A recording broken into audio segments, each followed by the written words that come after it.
Notre proposition pour le campus Agro-INRA, 8 bâtiments indépendants, tous dévolus à une fonction précise, pour offrir à chacune des communautés du campus, chercheurs, enseignants, étudiants et personnels, un cadre de travail dédié. Mais afin de faciliter les échanges entre ces communautés, tous ces bâtiments sont reliés par une large galerie sur 2 niveaux, véritable épine dorsale du campus, et s'ouvrent tous sur un jardin central. Symbole fort du campus des sciences du vivant, ce grand jardin d'un seul tenant, de près de 2 hectares, abrité des vents d'ouest et exposé au sud, est le lieu de détente, de rencontre et même de travail des communautés de l'agro et de l'INRA.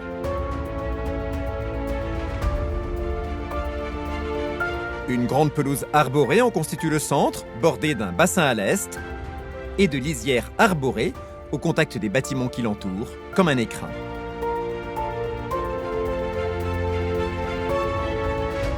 Tout en verre et en bois, le bâtiment d'accueil, ouvert à l'est, symbolise la volonté de transparence de l'agro et de l'INRA et en constitue la vitrine. Il regroupe notamment une cafétéria, le centre de documentation et au dernier étage, une salle de réception prolongée d'un belvédère ouvrant sur le jardin. Le forum se prolonge au nord par 2 grands amphis et les locaux de l'administration. Il constitue le point de départ de la galerie qui, longeant le jardin, relie tous les bâtiments de l'agro et de l'INRA. Largement ouvert au sud sur le jardin, donnant à l'est et à l'ouest sur les lisières arborées, les 2 bâtiments d'enseignement et le bâtiment des TP regroupent salle de cours, bureau des enseignants, salle de travaux pratiques et petits amphithéâtres. La galerie dessert enfin les bâtiments de recherche nord et sud qui bénéficient d'un accès indépendant. On y trouve en façade les bureaux des chercheurs, ouvrant sur le jardin ou le grand paysage à l'ouest, avec en vis-à-vis les laboratoires donnant sur de grands patios. Au rez-de-chaussée du bâtiment nord, la halle technologique, visible depuis le jardin. Enfin, dans chacun des 2 bâtiments, des loggias offrent des espaces propices aux rencontres informelles entre chercheurs. Si le grand jardin est dédié aux activités sportives ou récréatives et aux animations du campus, les toits et les terrasses des bâtiments sont le domaine de l'agronomie et du partage, avec des serres, des jardins et des potagers expérimentaux et des jardins partagés.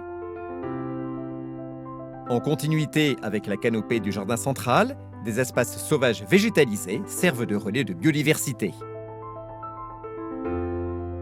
Entièrement conçus selon un système poteau-poutre, les bâtiments sont réaménageables et réaffectables en partie ou en totalité. Une évolutivité qui permettra au campus d'accompagner, durant la durée du contrat et même au-delà, les révolutions prévisibles de l'enseignement et de la recherche. Et tous ces bâtiments, à l'exception du forum, sont revêtus de briques de terre cuite, un matériau pérenne, intemporel, qui donne son unité au campus, tout en rappelant l'héritage de Grignon et de la rue Claude Bernard.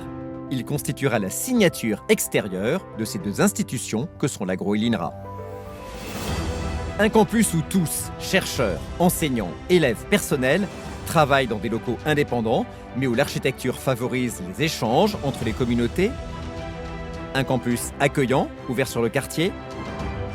Un campus où l'on cherche et étudie en contact permanent avec le vivant, où la biodiversité s'insinue sur les toits et entre chaque bâtiment. Un campus pensé dès sa conception pour évoluer et se transformer au fil des avancées de la recherche et de l'enseignement. Telle est l'ambition de notre groupement pour l'implantation de l'agro et de l'INRA sur le plateau de Saclay.